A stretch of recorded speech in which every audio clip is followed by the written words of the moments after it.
নমস্কার, আমার আপনজনেরা রুদ্রবার্তা টুডেতে আপনাদের সকলকে স্বাগত জানাই। আমি রুদ্রপ্রসাদ ব্যানার্জি। আরও একবার পশ্চিমবঙ্গবাসী হিসেবে না আমরা গোটা দেশের কাছে লজ্জিত হয়ে গেছি।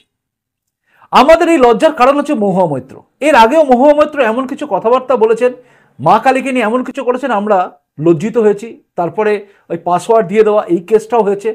এবারে যেটা করেছেন তাতে একদমই মাথা নিচু হয়ে গেছে আমাদের। অর্থাৎ বাঙালি হিসেবে না আর পরিচয় দেওয়ার জায়গায় আমরা থাকছি না, কারণ আমরা বাংলা থেকে এই মহুয়া মৈত্রের মতো সাংসদকে তুলে নিয়ে যাই।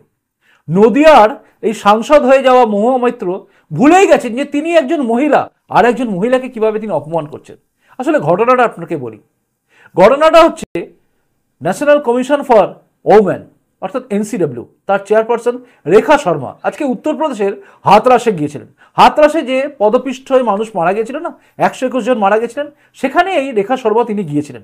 রেখা শর্মা গিয়েছিলেন, তার পেছনে একজন কেউ ছাতা ধরেছিল। এইটা নিয়ে একজন সোশ্যাল মিডিয়ায় পোস্ট করেন এবং সোশ্যাল মিডিয়ায় পোস্ট করেন, তিনি বলেন যে ছাতা কেন ধরতে হচ্ছে, মানে এর ছাতা কেন ধরতে হচ্ছে, নিজে ধরতে পারেন, এটা নিয়ে একটা পোস্ট করেছিলেন। সেই পোস্টের পরিপ্রেক্ষিতে মহুয়া মৈত্র যে কথাটা বলেছেন না, সেই কথাটা শুনলে আপনি চমকে যাবেন। এই যেন সেই গায়ে পড়ে ঝামেলা করার মতো কেস। এমন যেভাবে বলেছেন, যে কথা বলেছেন, দেখুন ওই যে কেন মাথায় একজন ধরে আছে ছাতা, যে ছবিটা আপনারা দেখতে পাচ্ছেন, এই ছবির পরিপ্রেক্ষিতে অনেকে ছবি দিয়েছেন, কোথাও মমতা ব্যানার্জির মাথার ওপর কেউ ছাতা ধরে আছে, মানে যেটা হয় আর কি। প্রত্যেকটা রাজনৈতিক নেতার মাথার কেউ না কেউ ছাতা ধরেন কোনো না কোনো সময়। সেই ছবির ছাতা দেওয়া ছবিগুলো দিয়ে পোস্ট হয়েছে। মমতা ব্যানার্জির ছবি আছে, সোনিয়া গান্ধীর ছবি আছে, রাহুল গান্ধীর ছবি আছে, এবং অনেক নেতার ছবি দিয়ে বিভিন্ন লোক বিভিন্ন জায়গায় পোস্ট করছে। এটা চলছিল তখন। তার মধ্যে ঢুকে মহুয়া মৈত্র এমন একটা কমেন্টস করলেন, যে কমেন্টসটা আপনি দেখতে পাচ্ছেন। এই কমেন্টসের পরে, মানে এই কমেন্টসের বাংলা করলে কি দাঁড়ায় জানেন? দেখুন আপনি, আমি মুখে উচ্চারণ করতে পারছি না, কারণ একজন মহিলা সম্বন্ধে বলা আছে, এটা বলাটাও একটা অপরাধ। একটা এই যে এই কথাটা যদি আমি বলি, মানে মুখে উচ্চারণ করি, তাহলে কিন্তু একটা অপরাধ করে ফেলবো। এই ঘৃণ্য শব্দটা আমি ব্যবহার করতে পারবো না। আপনারা দেখতে পাচ্ছেন একদম বড় করে পর্দা করে, মানে একদম সামনে এনে দিয়েছি আপনাদের। এটা টুইট করলেন তিনি মহুয়া মৈত্র, এবং এই টুইট করার পরিপ্রেক্ষিতে মহুয়া মৈত্র কিন্তু এবার সাংসদ পদটাও যেতে পারে, কারণ এনসিডব্লিউ তারা কিন্তু অলরেডি এটা নিয়ে দিল্লিতে এফআইআর করছে, এবং তার সঙ্গে সঙ্গে লোকসভা স্পিকার ওম বিড়লাকেও চিঠি পাঠানো হয়ে গেছে। তারা একটা আবেদন করেছে, সুমোটো কেস করছে না তারা। এটা একটা জঘন্য অপরাধ, এবং জঘন্য অপরাধটা করেছেন। এই প্রসঙ্গে শাহজাদা পুনেওয়ালা তিনি কি বলছেন একবার শুনুন। महुआ मोइत्रा द्वारा एक बेहद अभद्र, आपत्तिजनक और शर्मनाक ट्वीट आया है, और वो भी केवल महिलाओं के विषय में नहीं, बल्कि राष्ट्रीय महिला आयोग की अध्यक्षा के विषय में। ऐसा ट्वीट है कि इसको दोहराया भी नहीं जा सकता, पर इस ट्वीट से उनकी मानसिकता दिखती है। ये वही मानसिकता है जो शाहजहां के साथ खड़ी हो जाती है संदेश खाली में, संदेश खाली को डिनाई करती है। ये वही मानसिकता है जो ताजमुल के साथ खड़ी हो जाती है चोपड़ा वाले तालिबानी घटना में, और उनके विधायक ने किस प्रकार से मुस्लिम राष्ट्र में ये सब होता है, महिला कैरेक्टरलेस ये बोला, उन पे कोई कार्रवाई नहीं हुई, ये वो मानसिकता है। पोस्ट पोल वायलेंस और रेप्स होते हैं, उसको जस्टिफाई किया जाता है। आज सवाल ये बनता है कि ऐसा अभद्र और इस प्रकार का ट्वीट आने पर क्या महुआ मोइत्रा पर कार्रवाई होगी? क्या उनको एमपी पद से बर्खास्त करेगी टीएमसी? ये पहली बार नहीं है। मां काली के विषय में और अन्य कई सारी टिप्पणियां इस प्रकार की उन्होंने लगातार की है। मां काली का तो अपमान किया था उन्होंने। आज सवाल ये बनता है कि महिलाओं के विषय में बोलने वाली प्रियंका चतुर्वेदी, प्रियंका वाड्रा, राहुल गांधी, खड़गे जी, सोनिया जी, आम आदमी पार्टी, ये चुप क्यों है? ये तब भी चुप थे जब संदेश खाली हुआ। ये चोपड़ा की घटना जो तालिबानी तरीके से पीटा गया महिला को, उस पर भी चुप थे। पोस्ट पोल रेप्स पर भी चुप थे, और स्वाति मालीवाल के विषय पर भी चुप थे। ये कैसा इंडिया अलायंस है? कुछ तो बोले। শুনলেন শাহজাদা পুনেওয়ালা বক্তব্যটা আপনাদের শোনালাম, কারণ তিনি হচ্ছেন বিজেপির ন্যাশনাল স্পোক্স পারসন। তিনি যে কথাগুলো বললেন আপনারা শুনলেন, মানে কোন জায়গায় গেছি আমরা বুঝতে পারছেন। মহুয়া মৈত্রের এই কথাটা, যে কথাটা আমি বলছি না, আমি উচ্চারণ করতে পারছি না, আমি জানি এই কথাটা দেখার পরে আপনারও লজ্জায় মাথা নিচু হয়ে যাচ্ছে, কারণ এই কথা কেউ বলতে পারে কারোর সম্বন্ধে? দেখুন, রাজনৈতিক বাদানুবাদ হতে পারে, কিন্তু মহুয়া মৈত্র যে জায়গায় পৌঁছে গেছেন না, এরপরে নদিয়া তাকে জিতিয়েছে, সেই জায়গায় গিয়ে তিনি যে অহংকারে বসে কি বলছেন তিনি নিজেও জানেন না। এমনকি এই কথাটা, মানে যেহেতু এনসিডব্লিউ দিল্লিতে তার বিরুদ্ধে এফআইআর করছে, তাতে তিনি কোনো তার মধ্যে রিপারকেশন নেই, উল্টে তিনি আবার জানাচ্ছেন যে ওয়েলকাম, আমি নদিয়ায় আছি। ভাবুন, এর সাংসদ পদ চলে যাওয়াটা কিন্তু খুব দরকার। জানি না যাবে কি যাবে না, কারণ মহুয়া মৈত্র যে কথাগুলো বলছেন, যে কথা তিনি টুইট করেছেন, কেন করছেন তিনি আমি জানি না। তার উচিত ছিল অ্যাপোলজি চাওয়া, ক্ষমা চেয়ে নেওয়া, যে না ভুল হয়ে গেছে। হতেই পারে মানুষ ভুল করে ফেলেছেন, রাগে বা জোশে করে ফেলেছেন, বা কোনো একটা কিছু তো বলে করেছেন, তো বলে ক্ষমা চেয়ে নিলে ঝামেলা মিটে যেত। কিন্তু তিনি ক্ষমা চাওয়ার জায়গায় নেই। এই রাজ্যের মুখ্যমন্ত্রী তো মমতা বন্দ্যোপাধ্যায় তো কখনোই মহুয়া বিরুদ্ধে কিছু করবেন না, কারণ তাকে বলার জায়গায় তিনি নেই। মহুয়া এই টাইপের কথা বলে যাচ্ছেন, তাকে আবারও সাংসদ পদে বিদায় কি বলবো এমপি পোস্টে তিনি দাঁড় করে দিলেন, দিয়ে প্রার্থী করে তাকে জিতিয়ে নিয়ে যাওয়া হলো।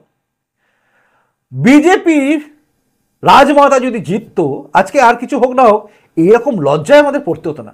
নদিয়াবাসী যারা ভোট দিয়েছিলেন না, আপনারা আজকে আপনাদের লজ্জায় মাথা নিচু হয়ে যাচ্ছে। দেখুন, আমাদের মাথা নিচু হয়ে গেছে। গোটা দেশের কাছে আমরা বাঙালি হিসেবে লজ্জিত হয়ে যাই মহুয়া মৈত্রের মতো সাংসদ থাকলে, কারণ তিনি কি বলছেন, কি জন্য কি করছেন নিজেও জানেন না। অলরেডি এনসিডব্লিউ কিন্তু অলরেডি একটা এফআইআর করছে, দিল্লিতে তিনি পাঠিয়ে দিয়েছেন, দিল্লিতে পুলিশের কাছে পাঠিয়ে দেওয়া হয়েছে, ওম বিড়লার কাছে একটা লিখিত পাঠিয়ে দেওয়া হয়েছে। এই সবগুলো দেখতে পাচ্ছেন আপনারা। আর এটা কিন্তু করা হয়েছে জানেন তো, এটা কোন অপরাধ জানেন? এই যে অপরাধটা করেছেন মহুয়া মৈত্র, এটা কিন্তু ভারতীয় ন্যায় সংহিতা, যেটা 2023 তৈরি হলো, ভারতীয় ন্যায় সংহিতার সেকশন 79কে উল্লঙ্ঘন করছে। 79 অনুযায়ী এই আইন বলে এটা কিন্তু শাস্তিযোগ্য অপরাধ, এবং এটা প্রমাণিত হলে 3 বছরের জেল হতে পারে, এবং তার সঙ্গে সঙ্গে ফাইন হবে। অর্থাৎ ফাইন এবং জেল তিনটেই হবে, 3 বছরের জন্য হতে পারে জেল। আপনি চিন্তা করুন মহুয়া মৈত্র কি কথাগুলো বললেন, কেন তিনি বললেন, তার কি দরকার ছিল কি? এই বিতর্কের মধ্যে নিজে টুইট করেননি, অন্য একজনের টুইটের মধ্যে তিনি ঢুকে এই কথাটা লিখে দিলেন। আপনি ভাবুন যে আমরা আমি যে বলবো না, সত্যি কথা বলতে আপনার জানে কিরকম ভাষা বলতে গেলে কিরকম লাগছে, কি বলবো। মহুয়া মৈত্র নিজে একজন মহিলা, তার বিরুদ্ধে আমি করা হয় বলবো সেটাও বলার জায়গা নেই, কারণ একজন মহিলাকে আমি সম্মান করি, আমি কোনো মহিলাকে কোনোদিন অসম্মান করিনি। কিন্তু মহুয়া মৈত্র বুঝতেই পারছেন না তিনি আমাদের কোথায় নিয়ে যাচ্ছেন। তিনি ভাবছেন তিনি শুধুমাত্র মহুয়া মৈত্র, তিনি একজন পার্সন, ব্যাস তিনি সবকিছু। না, তিনি সবকিছু নন। তিনি তৃণমূলের এমপি হতে পারেন, কিন্তু তিনি বাংলার একজন এমপি হিসেবে গেছেন। আরে বাংলার মহিলা তো, বাংলার একজন মহিলা, তিনি যাচ্ছেন গিয়ে একজন রেখা শর্মার বিরুদ্ধে তাকে এই কথা বলতে হচ্ছে। কি নোংরা ভাষা, কি কোন টাইপের ভাষা এগুলো, আমার মাথায় কিছু ঢোকে না। আচ্ছা, আপনার মাথায় ঢুকছে এই ভাষাটা কোন ভাষা?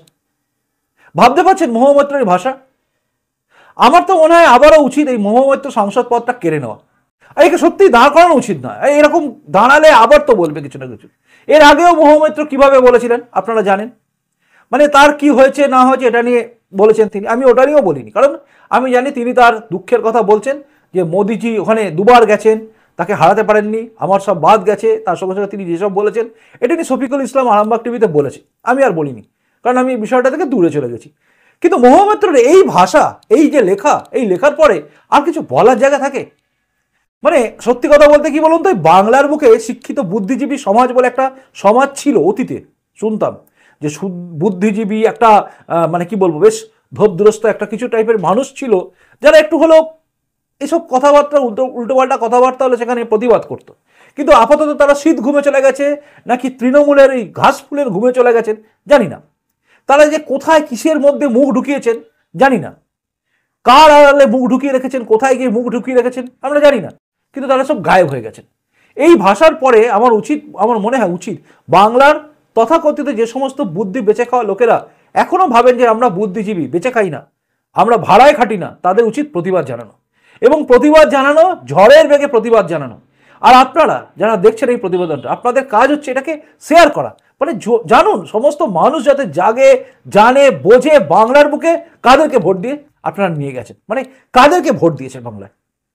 মহুয়া মৈত্রকে ভোট দেওয়া হয়েছে, রাজমাতা অমৃতা রায় দাঁড়ালে জিতলে পারে ক্ষতি কি হতো? ক্ষতি কিছু হতো? অন্তত আর কিছু হোক না হোক, এই লজ্জাটা আমাদের হতো না। তিনি এই সমস্ত কথা বলতেন না কোনোদিন, তার মাত্রা তার কথাবার্তার মাত্রা কিন্তু অনেক ভালো, তিনি বলতে পারতেন, এরকম লুজ টক করতে পারতেন না। পর এই যে টুইট হবে, রিটুইট হবে, বাংলার একটা ছবি উঠছে ওয়েস্ট বেঙ্গল, কোথায় তাজমহল জেসিবি, কোথায় শাহজাহান, শেখ শাহজাহান, কোথায় এই সমস্ত পার্থ চ্যাটার্জি, অর্পিতা, এসব যারা আছে আর কি, এই চোর সেই চোর, বালি চোর, কয়লা চোর, অমুক চোর তমুক চোর, তার মধ্যে মহুয়া মৈত্র।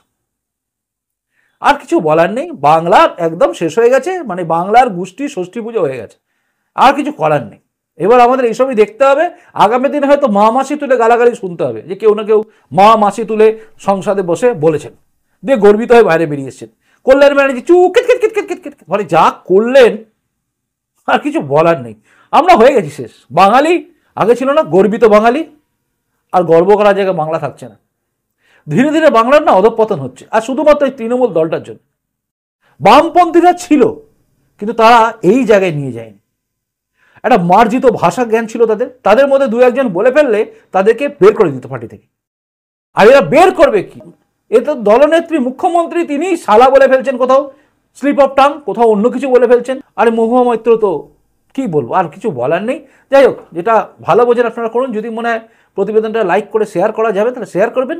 যদি আপনাদের কিছু বলার থাকে যে এই বিষয়ে, অবশ্যই কমেন্ট বক্সে কমেন্ট করুন। আর নতুন এসে থাকলে এই চ্যানেলটা সাবস্ক্রাইব করে আমার আপনজনে তারপর যাবেন। ভালো লাগছে না কিচ্ছু, সত্যি ভালো লাগছে না।